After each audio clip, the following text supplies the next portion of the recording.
እንጨምርባችሁም ጊዜውን ቦታውን ሁኔታውን አመጣጥነን ጆሮአችሁ የሚሰማው አይምሮአችሁ የሚያገናዝበው ነፍሳችሁ የሚተረካበት ስጋችሁ የሚረጋጋበት እንባችሁ የሚታበስበት ጥያቄያችሁ የሚመለስበት የነፍስ የስጋ ቁስላችሁ የሚፈወስበት ማህበራዊ ምስቅልቅላችሁ ቅርጽ የሚይዝበትን የአምላካችንን ቃል እንነግራችኋለን።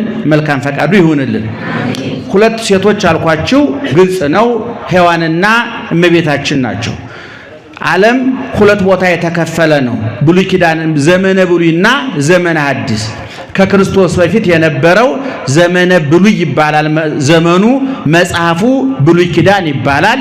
ሰዎቹ የብሉይ ኪዳን ሰዎች ይባላሉ። በደንብ ስሙኝ። መጽሐፉ ምን ይባላል? ብሉይ ኪዳን ነቃ በሉ እንጂ።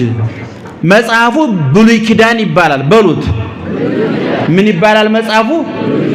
ዘመኑ ምን ይባላል? ዘመነ ብሉይ ይባላል። ሰዎቹ ምን ይባላሉ? ሰብአ ብሊት ነው። የብሉይ ኪዳን ሰዎች በሏቸው፣ ግድልም ለእናንተ ቀለል በሚለው። ዘመኑ ምን ይባላል? ዘመነ ብሉይ። መጽሐፉ ምን ይባላል?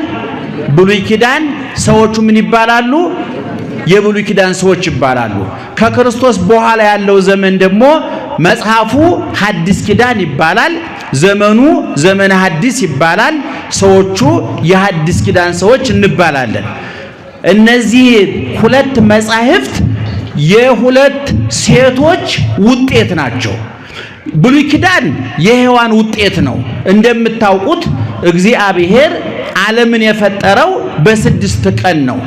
ዓርብ እሁድ መፍጠር ጀምሮ ዓርብ ነው ያጠናቀቀው። እሁድ፣ ሰኞ፣ ማክሰኞ፣ ረቡዕ፣ ሐሙስ፣ ዓርብ በስድስቱ ቀን 22 ፍጥረት ፈጥሯል እግዚአብሔር። ይሄ 22 ፍጥረት ስንላችሁ እጅግ በጣም ብዙውን አንድ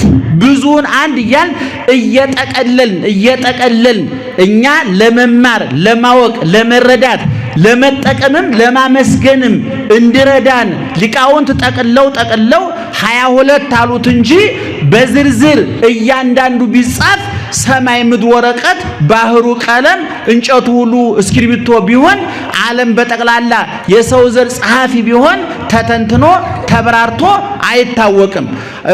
ታውቃላችሁ ስለ ከዋክብት የተጻፉት ምርምሮች ስታጠኑ እያንዳንዱን ኮከብ መቁጠር ስላካታቸው ሳይንቲስቶቹ ብዙውን በቢሊየን የሚቆጠረውን ኮከብ አንድ ላይ አድርገው ጋላክሲ ብለውታል።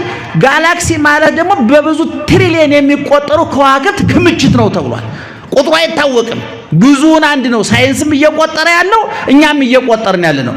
መጽሐፍ ቅዱስ ግን እንዲህ ይላል፣ ዘይሄልቆሙ ለከዋክብት በምልኦሙ፣ ከዋክብትን በሙሉ የሚቆጥራቸው መቁጠር ብቻ አይደለም።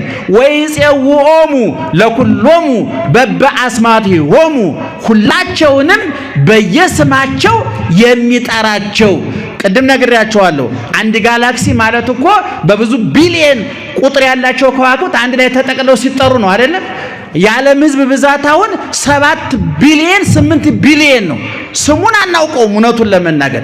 እግዚአብሔር ግን ስሙን ብቻ ሳይሆን ጠባዩን፣ ልቡን፣ ማንነቱን ያውቀዋል። ያመረተ ፋብሪካ የቃውን ቁጥር ልክ እንደሚያውቀው ሁሉ እግዚአብሔር ሰውን የሰራው እግዚአብሔር ደግሞ ሰፍሮ ቆጥሮ ያውቀዋል። እግዚአብሔር ከዋክብትን በሙሉ መቁጠር ብቻ አይደለም፣ እያንዳንዳቸውን በስማቸው ይጠራቸዋል ይላል ቅዱስ ዳዊት በመዝሙር 146 ላይ እና ከዓርብ ጀምሮ ከእሑድ ጀምሮ እስከ ዓርብ ድረስ ዓለምን በብዙ መንገድ ከፈጠረ በኋላ በሶስት መንገድ ነው የፈጠረው እግዚአብሔር ዓለምን። አንድ በለይኩን ይሁን በማለት ይሁን ለይኩን ብርሃን ይሁን፣ ባህር ምድሪቱ ይሄን ታውጣ፣ ባህሩ ይሄን ታውጣ አውጭ ሲላት በመመሪያ ምድሪቱ አዝሪት፣ አትክልት፣ እጽዋትን እንድታወጣ ባህሩ አዞውን አሳውን ጉማሬውን እንዳወጣ ለይኩኑ ብርሃናት አበይት ውስተ ገጸ ሰማይ ከመያብሩ፣ በሰማይ ላይ ሶስቱ የብርሃን ምንጭ ሆኑት እንዲፈጠሩ ዘይአቢ ብርሃን ከመይምግሌ መዓልተ፣ ታላቁ ብርሃን ፀሐይ ቀኑን እንዲገዛ፣ ወዘይንስ ብርሃን ከመይምርክ ሌሊተ፣ ታናሹ ብርሃን ጨረቃ ሌሊቱን እንዲገዛ ወዘይበዙ ብዙዎቹ ከዋክብት ደግሞ የሰማይ ፈርጥ ጌጥ ውበቱ ነው እንዳበሩ ፈጠረ እግዚአብሔር። ይሄ በትእዛዝ ነው፣ በመናገር ነው። ሁለተኛ በነቢብ ነው፣ በሐሌዮ አሁን በሐሌዮ ጨለማ እንዴት እንደተፈጠረ፣ መላእክት እንዴት እንደፈጠሩ፣ ነፋስ፣ እሳት፣ ውሃ፣ መሬት እንዴት እንደተፈጠሩ አይታወቅም። በዝምታ የቃና ዘገሊላውን ወይን በዝምታ ከውሃነት ወደ ወይንነት እንደቀየረው ዓለምንም ሲፈጥር በዝምታ የፈጠራቸዋል። በአርምሞ ይባላል። ደህና መሻችሁ ወጣችሁ እንዴ አላችሁ አይደል? ማነው ስማንተ አንተ በለጠ ሰላም ነህ? ስንት ዓመት ነው? አግብተሃል? ወልጃለሁ። እግዚአብሔር ይመስገን። 49 አልከው ማግባትን ተማምነህ ነው እንጂ ባታገባ 25 ዓመቴ ነበር የምትለው። ደህና መሻችሁ። በደንብ ስሙኝ። ምክንያቱም እኔ እንደዚህ የምናሳስቃችሁ አንዳንዱ ሰው እኛ እያስተማረ ቤቱ ሄዶ ቡና የሚያፈላል እሱ ኪዶ ዕቃ የሚደረድራል። ይገርማል። እዚህ ቁጭ ብሎ ሱቁን ከፍቶ ነገ ያ ጫማ ይሸጥ ይሆን ያ ሸሚዝ ይሸጥ ይሆን የሚላል። ወጥረን የምንይዛችሁ ወደ ቤት እንዳትሄዱ ልጓም ለማስገባት ነው። ደህና መሻችሁ። ስለዚህ እግዚአብሔር በሶስት መንገድ ዓለምን ፈጠረ። አንድ በነቢብ በትእዛዝ በመናገር፣ ሁለት በአርምሞ በዝምታ፣ ሶስት የመጨረሻውን ፍጥረት 22ኛውን ፍጥረት ደግሞ ይላሉ አባቶቻችን በገቢር በተግባር ወገብሮ ለእጓለ እመሕያው እመሬተ ምድር የሰው ልጅ ከምድር አፈር አበጀው ይላል። ከምን አበጀው? ከምድር አፈር አበጀው። እንዳውም ሊቁ ሌሎቹን ፍጥረታት ሲፈጥር እግዚአብሔር መልካም ጥሩ ነው ጥሩ ነው ጥሩ ነው እያለ ካለፈ በኋላ ሰውን ሲፈጥር ዘፍጥረት ምዕራፍ 1 ቁጥር 26 ላይ ወርየ እግዚአብሔር ከመ ጥቀ ሰናይ ሰውን ሲፈጥር እጅግ በጣም ጥሩ እንደሆነ አያለ። በትምህርት ቤት ታውቃላችሁ ጉድ ይባላል፣ ቬሪ ጉድ ይባላል። ቀጥሎስ አቤት ብዙ ጊዜ አቶ በለጠ ምን ነበር የሚያወጡት? እርሶ አልተማሩም? ምን ያደርግልዎታል? ደግ አድርገው። ዋናው እግዚአብሔር ሲያስተምር እና አሁን ጥሩ በጣም ጎበዝ ተማሪ የሚባለው ምን የሆነ ነው? በጣም ጥሩ ይባላል። ከዛስ በጣም ጥሩ፣ ከዛስ እጅግ በጣም ጥሩ ይባላል። እጅግ በጣም ጥሩ ይባላል። እግዚአብሔር ይገርማቸዋል። ፀሐዩን፣ ጨረቃውን፣ አዝሪቱን፣ አትክልቱን፣ እጽዋቱን፣ ወርቁን፣ ብሩን፣ አልማዙን፣ ፓፓየውን፣ ብርቱካኑን፣ ጤፉን፣ ስንዴውን፣ ባቄላውን፣ በጉን፣ ፍየሉን፣ አጤን ጠቅላላ የሆዱን ጣጣ ሲፈጥር በጣም ጥሩ ብሎ ለስለስ አድርጎ ነው ያለፈው። እኛን ሲፈጥር ግን ምን አለ? ወርየ እግዚአብሔር ከመ ጥቀ ሰናይ እጅግ በጣም ጥሩ ነው አለ እግዚአብሔር። በእኛ መፈጠር አልተደሰተም? ተደሰተ። በጣም ውብ ፍጥረቶች ነው ምእመናን፣ በጣም ውብ። እኔ ለራሴ በዓለም ላይ አንደኛ ቆንጆ ማን ነው ብላችሁ ብትጠይቁኝ እሸቱ አለማየሁ እኔ ነኝ።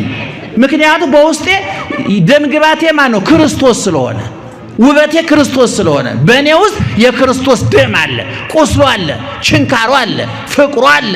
ያ ቀራኔው የወጣው እጆቹን ዘርግቶ የተቸነከረው በጅራፍ የተገረፈው በጦር የተወጋው ከሰማይ ወርዶ ከድንግል ተወልዶ በበረት ተጥሎ በጨርቅ ተጠቅሎ ተሰዶ ተርቦ ተጠምቶ ተገርፎ ተሰቅሎ ሙቶ ተገንዞ ተቀብሮ ተነስቶ አርጎ ዛሬ በሰማይ በአብ ቀኝ ያለው የኔ ጌታ ኢየሱስ ክርስቶስ በውስጤ ስላለ በዓለም ላይ አንደኛ ቆንጆ ክርስቲያኖች ናቸው።